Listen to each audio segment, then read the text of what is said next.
Hello, and welcome to the Land and Climate Podcast. In this week's episode, I spoke to Roger Smith from climate research group Mighty Earth about how wood burning for electricity is developing in Japan. This whole burning biomass in coal plants doesn't have a clear ceiling to it. And that's the scary thing, because you could very quickly have Japan consuming more than the world produces today in biomass. I started by asking Roger to explain his own role at Mighty Earth. Mighty Earth runs corporate campaigns globally to really move entire industries. And the main goals are to stop deforestation and address climate change. So I'm personally based near Tokyo, Japan, and I've been working with Mighty Earth here for the past 3 years with a big focus on coal and then also woody biomass, those things like wood pellets. And we just find that the industries are totally intertwined and you can't really address one without the other. Give us a little bit of background about the Japanese energy sector. So that's a very broad question, but it'd be just great to understand a little bit about where coal and biomass fits in the kind of energy picture, in a sense, in Japan. Japan overall, imports pretty much all of its energy. And that's nothing new. That goes back decades. So coal, oil, gas, uranium for nuclear, and then biomass as well. Most of the wood is imported too. And after the Fukushima nuclear disaster in 2011, there's a lot of push to change the system. And a bunch of things happened. So on the good side, Japan created a renewable energy incentive program. And for a time, Japan was actually the second biggest producer and consumer of solar power in the world, which is amazing. So you saw solar going up on homes all over the place. But unfortunately, as part of that same subsidy program, there's also an incentive to import and burn wood. And it actually had the highest incentive in the entire world of 24 yen per kilowatt hour, which is maybe somewhere around like 20 US cents or so on an average year. That's big money. And that has really driven a lot of Japanese companies to look abroad for where they can get this wood for cheaply. In addition to that, after 2012, the government in power changed. Prime Minister Abe came in and was pushing for liberalization of the power sector. And you start to see a bunch of new power generating companies show up. And they've been proposing small coal plants. So Japan's got a new wave of really small and inefficient coal power plants, but then also biomass power plants, even palm oil burning power plants, just something that's almost unthinkable. You have companies that know nothing about this sector, like a major travel company getting into the power generation business after liberalization, and then just with these incentives for renewable energy. It doesn't make a whole lot of sense. It's not as if it's a really strategic, okay, we're going to reduce carbon emissions, so we're going to do X, Y, and Z. It's more, here's a really high incentive, whatever you can build. And at the same time, you can also do some coal. So Japan's emissions are going up. And in the meantime, foreign forests are on the chopping block. And that's really where my organization got involved. Was one, what the heck is going on in Japan? So we did kind of a white paper for allies and then ended up publishing 2 reports about the situation here. And then our recommendations for how Japan could maybe put this genie back in the bottle and spend its subsidy money in a wiser way that actually gets greenhouse gas reductions, that doesn't harm forests abroad, that doesn't harm the health of people and communities where their forests are being chopped down and turned into pellets. And then also that has more long-term energy security for the country, because they really do have renewable energy potential in Japan. And that's things like offshore wind, onshore wind, geothermal, solar. You don't have to import a ton of wood to try to do this. Can you explain a little bit about how wood burning has become part of this renewable energy incentive program? Absolutely. So the threat of wood burning or general biomass is twofold. So one is that there's a program called the feed-in tariff, and it really just sets a price, so a fixed price. And if a generator can build a power plant, for every kilowatt hour it produces, it gets 24 yen. That's a massive incentive. That incentive is actually a 20-year contract. So they have that certainty that they're going to get paid the subsidy above and beyond just the value of whatever the power is. And that's what enables them to sign contracts with companies abroad, including Drax, to import fuel to Japan. The second thing is that Japan has what's called Energy Conservation Act that came out of the 70s that tries to make the power sector more efficient. And that's where you see standards for coal plants that are trying to increase their efficiency over time, phase out inefficient units. But thanks to industry, there's a loophole in there. And if you burn wood along with the coal, the emissions for the wood aren't counted. the wood is essentially not a fuel. So magically, you dump a bunch of wood in, you produce the same amount of power or more power, your emissions go down on paper. The reality in the atmosphere is different. So it's really those two things that are driving the import of a massive amount of wood to Japan. And the scary thing is that, at least on that coal plant side of just adding wood, there's no clear limit to it. Like, the only real limit is what's financially and physically feasible to import to Japan. Was the kind of the construction of these incentives similar to what was going on in the EU with the Renewable Energy Directive back in 2009?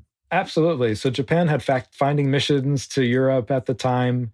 This is literally, back around 2010. So they're very closely studied European energy policy.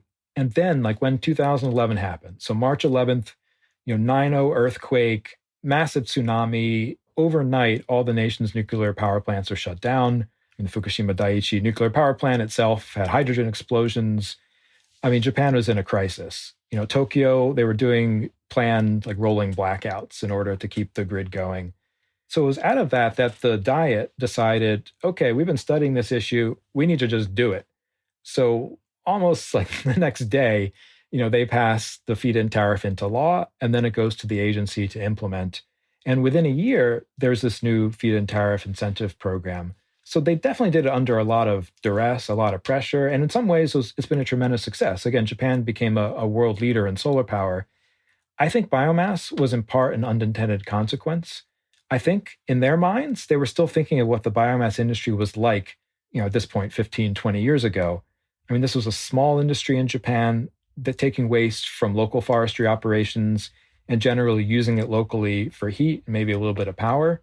But the reality, the incentive that they structured was such that it became a whole lot more attractive to try to think large scale. And the only way you can actually do that and fuel such a power plant is through imports. And that's where Japan's trading companies, your Mitsubishis, your Tsumitomos came in, scouring the world, looking for where there's opportunity for large-scale biomass. And very quickly, they realized that Canada, British Columbia, Canada, the southeastern United States, Vietnam, Russia, these are places where they can import fuel at a reasonable cost at the scale that they need. In the UK, where there's Drax Power Station, which is the UK's single biggest emitter of carbon, is it similar then in Japan that the biggest emitters are coming from biomass burning? No. So I think there's pretty big differences between the EU, UK, and Japan. So in a place like the EU, you see a huge amount of biomass being used for heat, community level heat, for example. That doesn't exist in Japan. The feed-in tariff, even though it's a large amount of wood, at this point, we're talking the equivalent of about 6 million tons a year being imported. That is really just a couple percent of the overall energy mix. So Japan's real problem is you've got a fleet of coal plants that were renewed a decade ago. So they're not going away anytime soon. They're small and inefficient to begin with to try to get in through holes in Japan's clean air laws. And then on top of that, you've got, a couple hundred biomass plants that range from tiny to large to, in the hundreds of megawatts in size. But the overall emissions, it's really natural gas, coal that are the big drivers of CO2 in the power sector here. So for biomass, you're getting a large amount of pollution for the amount of power that it's producing, I would say, and even greater impacts on foreign forests. So that's really, I think, our concern.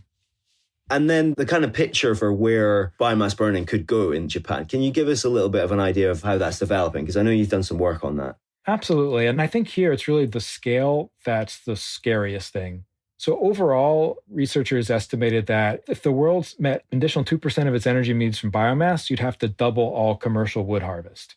So that's like the potential threat here. So in Japan too, so we're not even talking about a lot of energy necessarily. You go from 2% to 4%. What does that mean? Well, today, we're literally at just a couple percent of energy use from biomass. We're at about the equivalent of 6 million tons of wood pellets. And I say equivalent because there's other things they're also importing, other woody type products. So not us, but industry themselves are projecting that Japan will be somewhere in the 9-10 million ton range by 2027.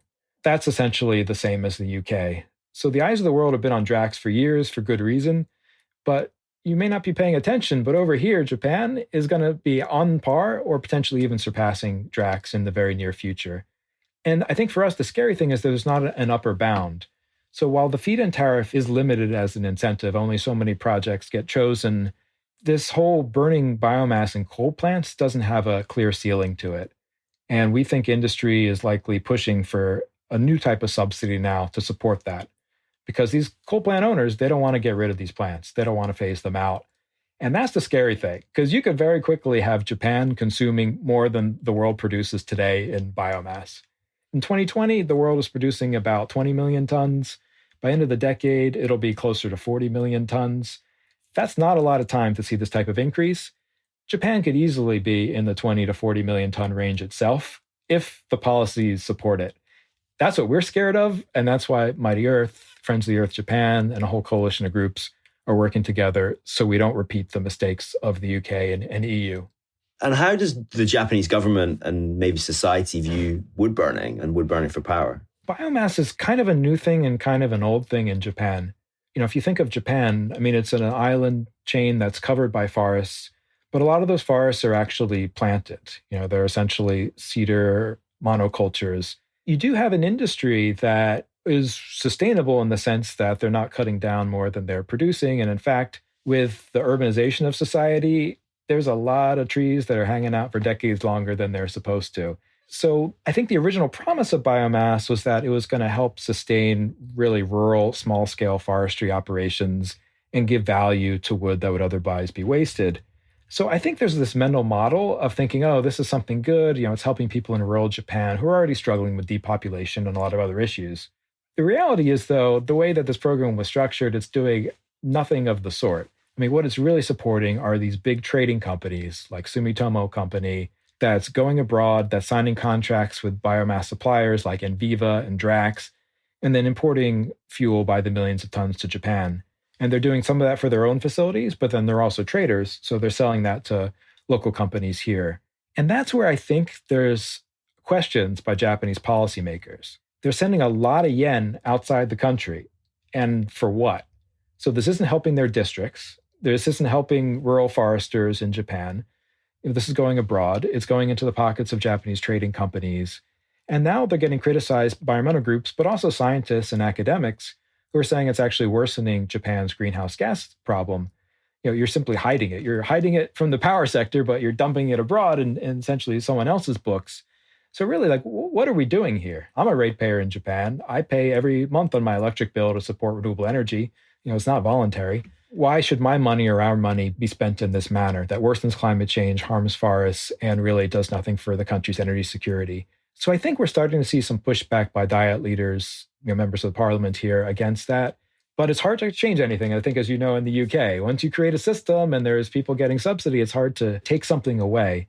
I think that's a big challenge going forward, is how do you get an agency that created a policy which worked in some respects, but then had really negative unintended consequences in the case of biomass? How do you get them to change path? And do they have to admit that they didn't get it right to begin with? Those are some of the issues that we're grappling with here now. In terms of what the kind of long-term policy solutions we should be looking at then, what would you say they are? I think for policies, thinking broadly, there's different paths Japan can take. It shouldn't be subsidizing any new biomass going forward. I think that's pretty clear. For the same investment of yen, you can get so much more energy output without environmental destruction if you go with, say, on an offshore wind, solar. In my opinion, I like competition. Create a system that gives subsidy based on which renewable energy can reduce the most CO2 for the lowest cost. If you rejigger it that way, biomass loses every single time. It just becomes a non-starter. I'm not saying the Japanese government is necessarily going to follow that, my advice, but that's what I would do. But on biomass, so yeah, absolutely. So stop the bleeding, stop investing in it, I think is one. And I think that's not as hard an ask. The biggest challenge is what happens to all of these old and not so old coal plants whose owners don't want to retire them. And that's where I really think that there needs to be stringent life cycle greenhouse gas standards. They shouldn't be claiming benefit for something that's actually increasing emissions. And they should really, spend their energies figuring out a more long-term transition plan than just trying to prop up existing power plants. And there's been a lot of focus in the UK, for example, and now a lot in the European Commission level on greenhouse gas removals and greenhouse gas removal technologies. And therefore, there's been this focus on using the potential of biomass or the implied potential of biomass with carbon capture and storage, so BECCS. What's going on in Japan on that? So BECCS, I think, is part of the overall carbon capture discussion here. You have to understand, so Japan is a technology leader in some areas, but generally dirty areas. If you went back 20 years, I mean, who are the big solar makers in the world? I mean, it's companies like Sharp and Kyocera. Like, they don't even exist anymore as solar manufacturers. So unfortunately, Japan's really lost its leadership in the past 15 years. And what does it have? It has government-led export policies that are really built around fossil fuels. So Japan's been going around the world competing with China really on dirty infrastructure. And that means coal plants, that means gas terminals, natural gas plants, mining, I mean, all this type of thing. So for CCS, for carbon capture, that's something where Japan actually is a technological leader. And you've got companies like Mitsubishi Heavy Industries that have some of the best engineers working on this. And they've gotten to a point where the technology itself is viable. But I think it's the implementation of it that's just a massive question mark. So Japan wants it to work. So the same coal plant owners that in the short run want to just toss a bunch of wood in their power plant, in the long run, still want to use their power plant. And they think adding carbon capture and storage to that is going to make that viable. Reality is, at least within Japan, is that it's a country that's prone to earthquakes, as you might have heard, doesn't really have any history of gas or oil reserves. So there isn't an obvious place to pump the CO2 back into, very limited. And not only does the power sector want access to whatever CO2 reservoirs there are, also heavy industry does. There just isn't enough to go around. So it's wishful thinking at best. And at worst, they're setting themselves up for failure by being unwilling to change paths. And ultimately, the path they're on is a dead end. And I think our real fear is that come 2035, 2040, 2050, you realize that this carbon capture pathway is just not going to work. It's not going to pencil out. And then Japan's blown through whatever carbon budget it had and is going to actually set the world back on attempting to keep temperature increases to 1.5 degrees. That's our real fear. And Japan's got other pie in the sky plans of, okay, well, if we can't store it here, let's sign MOUs with nations in Southeast Asia, put the CO2 onto ships, ship it to Southeast Asia, and then dump it under the sea there. And yeah, maybe technically that's possible, but what is that going to cost? Does Southeast Asia really want to be a dumping ground for Japan's CO2? And does any of this make sense? Or is it just industries basically rent-seeking, taken care of by the government for themselves, but at the expense of Japanese society as a whole? I'll come back to you on the point you made about the general focus of Japan on this kind of dirty energy infrastructure, I think you put it as. Why do you think that's happened? Well, so with Japanese politics, you have to look at who's in charge and who has the ear of those who are in charge. So Japanese industry isn't a monolith. And actually, overall, is relatively clean and not even backwards looking as maybe its reputation is. So, in Japan, you've got like the Sonys of the world, for example. These are global companies. They understand global markets. They understand they have to reduce their emissions. So you have these other like energy consumer companies like that, these high-tech product type companies. But in terms of who actually has influence, it's the ones who maybe have a more historic connection to Japan's really economic miracle.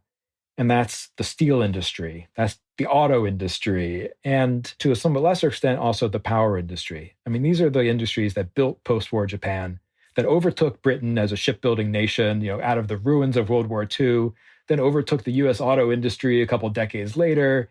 This is a country everyone had written off. So there's kind of maybe this historical legacy. And if you look at the trade group, so Keidan then is the official, it's kind of like the Chamber of Commerce in Japan. They're really dominated by industries like that. So it's Toyota, it's the steel manufacturers and others.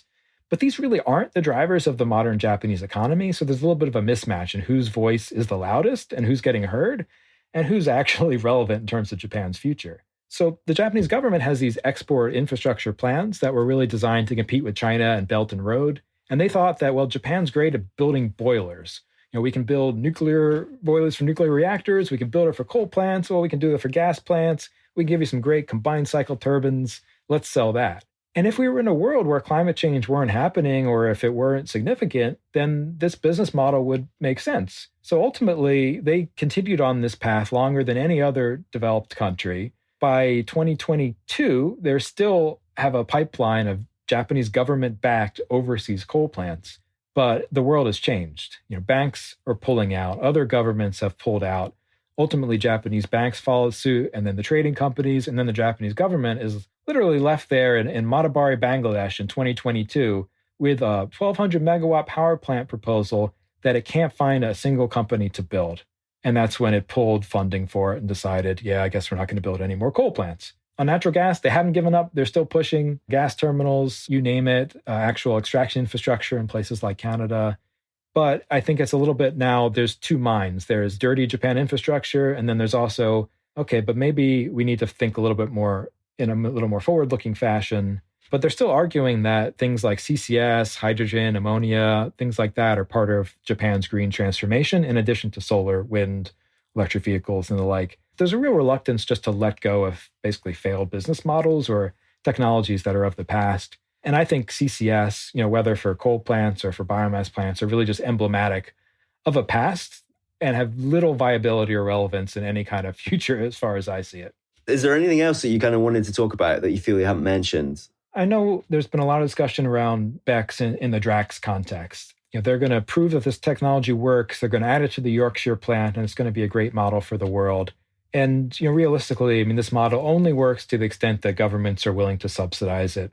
And then I think there's the question of that versus what else. Public resources aren't unlimited. And I think the other part of Drax's future business model is in this pellet production side. The Yorkshire Power Station, I think, is of decreasing importance to Drax as a company. If you look at pellets, so they've created this model, in a sense, of you can take a coal plant, convert it to biomass, and then they figured out how to actually handle the pellet production and trading side too. So they're in Asia now really trying to tell other power companies, you can do what we did. And they established a Tokyo sales office last summer. They're clearly looking at other places, for example, in Southeast Asia that have coal infrastructure. And at the same time, they bought up British Columbia's pellet industry. So the two major makers there, Pinnacle and Pacific Bioenergy, are now part of Drax. So for me, sitting here in Japan, what I see is that this British company is showing up, trying to sell as many pellets as they can to Japanese buyers, and I think is really betting their future on Asia. Like the Yorkshire Power Station isn't a growth market. Like their growth seems to be on exporting this business model with the know-how, but then also the pellet supply chain along with it. And I think that's also a tremendous vulnerability for Drax. They're assuming that Japan and other countries are going to keep signing long-term agreements for these pellets. And they're assuming that there is supply in places like British Columbia, where there's tremendous, I think, public and other pressure to stop logging their old growth and primary forests so much. So really, I guess I would encourage, anyone to, think about Drax in a more holistic sense, and then keep an eye on Asia, because Drax has already pivoted there. Its sales to Asia are, in its own shareholder filings on the same level to the amount of pellets it is using itself. Watch what's happening here, and if the winds change. So if Japan and Korea and other countries decide that, maybe sending out, tremendous amounts of money to foreign companies to chop down trees isn't a great thing, I think, a company like Drax might be left holding the bag. Thanks very much to Roger Smith for his time. If you'd like to learn more about this topic and also about how the Japanese energy sector is developing, there are further reading links provided in the blurb and also in the Land and Climate Review website. In a few weeks' time, Lauren will be chatting to Thane Gustafsson about Russian energy politics and climate change. And if you did enjoy listening to this or other episodes, do like us or give us feedback on the podcast app that you use. Thanks for listening.